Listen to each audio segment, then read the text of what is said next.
자, 행크 대 나폴리의 전반전이 마무리가 됐습니다. 나폴리는 약간의 명단 변화가 있습니다. 그 다음에 경기 중에 부상이라는 변수도 생겼어요. 마리오 루이 같은 경우에 갑자기 어떤 그 스태프가 허벅지랑 억미살을 막 하더니만 아마 햄스트링 부상이었던 것 같아요. 그래서 말퀴가 나왔습니다. 이 경기에서 하고 싶은 이야기는 두 가지가 있는데, 일단 행크가 확실히 홈에서는 강력하다. 그 다음에 나폴리가 원정에서 굉장히 어려움을 겪고 있다는 게 중요합니다. 지난 시즌에 나폴리가 굉장히 리버풀이랑 파리 생제르맹이랑 같은 조에 들어갔기 때문에 어려움을 겪고, 그 다음에 조별리그 3위로 떨어져서 유로파로 갔죠. 제가 기록을 하나 보고 있는데, 유럽 무대에서 나폴리가 원정에서 가장 최근에 이긴 게 2017년 8월이에요. 그때 이후에 샤흐타르 도네츠크한테 2대1 패배, 만체스터 시티한테 2대1 패배, 페이노르트한테 2대1 패배, 즈베즈다한테 0대0 무승부, 파리 생제르맹한테 2대2 무승부, 리버풀에게 1대0 패배. 나폴리가 원정에서 특히나 유럽 무대에서 굉장히 안 좋은 성적을 보여주고 있습니다. 그럼 어떤 데 이유가 있나라고 생각을 해보면, 아무래도 산파울로라는 구장 자체가 굉장히 강력한 홈구장인 것도 있고, 원정 경기에서 굉장히 많은 여러 가지 변수가 있겠죠. 근데 원정 경기에서 대부분 좋은 성적을 거두는 팀들은 확실한 득점원이 있는 팀들입니다. 어떤 기회가 됐든 간에, 그러니까 원정이라는 게 압도적인 경기력 차이가 나지 않는 이상, 압도적인 전력 차가 나지 않는 이상은 기회가 덜 오는 편이고, 그럼 기회가 덜 왔을 때 한 번에 그걸 득점으로 만들어낼 수 있는, 전환해낼 수 있는 스트라이커가 필요한데, 나폴리는 전방에 세우는 선수들이 대부분 약간 펄스나인 스타일의 선수들이 많죠. 메르턴스도 그렇고, 그 다음에 뭐 로렌츠 인시니에도 그렇고, 혹은 오늘 경기에 나온 이 밀리크 같은 스타일의 선수가 그렇게 많지 않은, 그러니까 나폴리가 보유하고 있는 공격수들 중에 많지 않은 제대로 된 일반적인 스트라이커의 밀리크인데, 밀리크가 이 XG 값, 그러니까 기대 득점 상황을 체크를 해보면 막상 생각보다 득점을 많이 해요. 근데 이 선수는 왜 얘는 좀 못하지 않냐라는 느낌이 강한 게, 결정적인 찬스를 놓치는 경우가 굉장히 다소 있습니다. 오늘 경기에서도 지금 생각나는 것만 골대를 3번을 맞췄는데, 오늘 밀리크가 안 놓치고 득점을 했으면 한두 골은 사실 들어갔어야 되는 상황이 제법 있었다. 그럼에도 불구하고 그런 타이밍에서 나폴리가 득점을 하지 못하니까 원정 경기에서 좀 좋지 않은 느낌이 있다라는 생각이 들고, 행크가 꽤 강력합니다. 압박도 나쁘지 않고, 그 다음에 좋은 경기력을 보여주고 있으면서 나폴리의 메렉 골키퍼가 선방하지 않았다면 역시 나폴리도 실점할 수 있었던, 그러니까 반대로 행크가 득점할 수 있었던 몇 번의 기회가 있었고요. 그 다음에 나폴리가 그래도 오늘 경기에서 지금 최근에 약간 실점이 줄어들고 있는 추세거든요.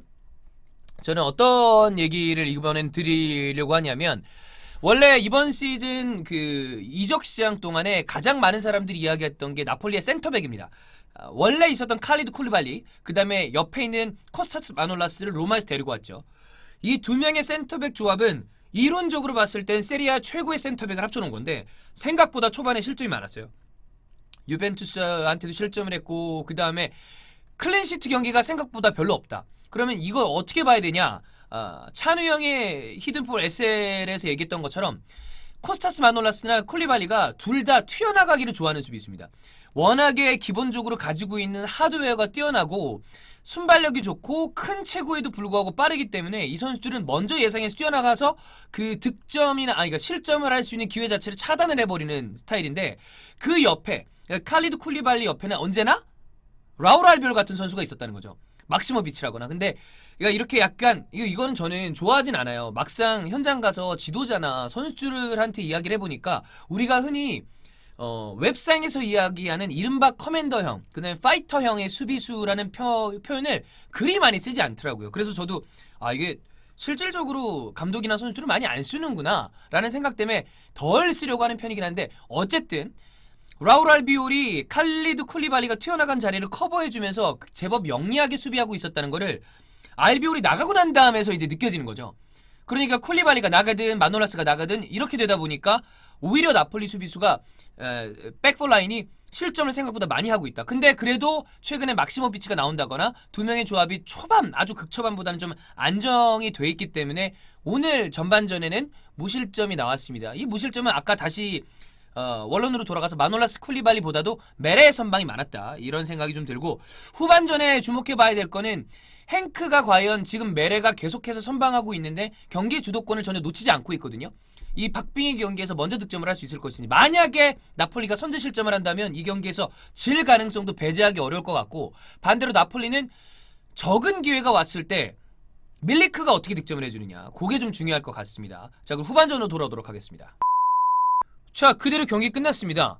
전반전에 이야기를 드렸던 거대로 나폴리가 원정에서 좀 약한 모습이 있는 데다가 행크가 지금 제가 생각했을 때 조금 이번 시즌에 이해 안 되는 그러니까 경기를 보다 보니까 이해 안 되는 것들이 몇 개 있는데 일단 물론 홈 원정 차이가 있습니다만 오늘 경기를 봤을 때 행크가 짤츠부르크한테 6골 먹힌 거 조금 이해 안 가요. 그러니까 잘못 말린 경기죠. 행크는 홈이랑 원정 경기력 차이가 꽤 심한 걸로 보이고 오늘 경기 행크는 인상적이고 특히나 중원에 있었던 뭐 베르게라거나 그 다음에 전방에 있었던 이 사마타 이런 선수들 그 다음에 김봉곤 관장님 있었죠. 관장님이란다 계속 훈장님 봉곤다 이런 선수가 인상적이었고 나폴리는 오늘 경기에서는 무색무취했습니다. 전방 쪽에서의 힘도 좀 부족해 보였고 나폴리의 어떤 가장 큰 장점이라고 한다면 오랫동안 발맞춰온 선수들에서 나오는 속도 있고 빠른 공수 전환이라거나 전방에서 압박이었는데 오늘은 그런 것도 안 나왔고 이거 이해 안 되는 게 짤츠부르크 행크랑 진짜 다시 한번 또 이해가 안 되는데 왜 레스터는 맨유한테 졌나요? 레스터가 맨유한테 약한 건 그렇지만 전 좀 이해가 안 가네. 갑자기 그 생각이 납니다. 예. 근데 이 경기는 새벽 2시에 일어나서 보신 분들은 조금 아쉬워하지 않았을까? 그런 생각이 드는 경기였습니다. 이 조 자체가 조금 애매해졌어요. 나폴리가 리버풀은 잡았는데 원정 가가지고 또 행크한테 비기는 바람에 애매해졌고 뭐 그 정도 상황이 되겠습니다. 저희가 아마 요번 주나 다음 주 정도에 조별리그 최근 이 매치데이 2번째까지 한 그 상황을 체크를 해가지고 정리 한번 해볼 테니까 거기서 한번 또 요 조에 대해서 한번 체크를 해보도록 하겠습니다. 2조. 자 여기까지 하죠. 다음 후 토크로 보겠습니다.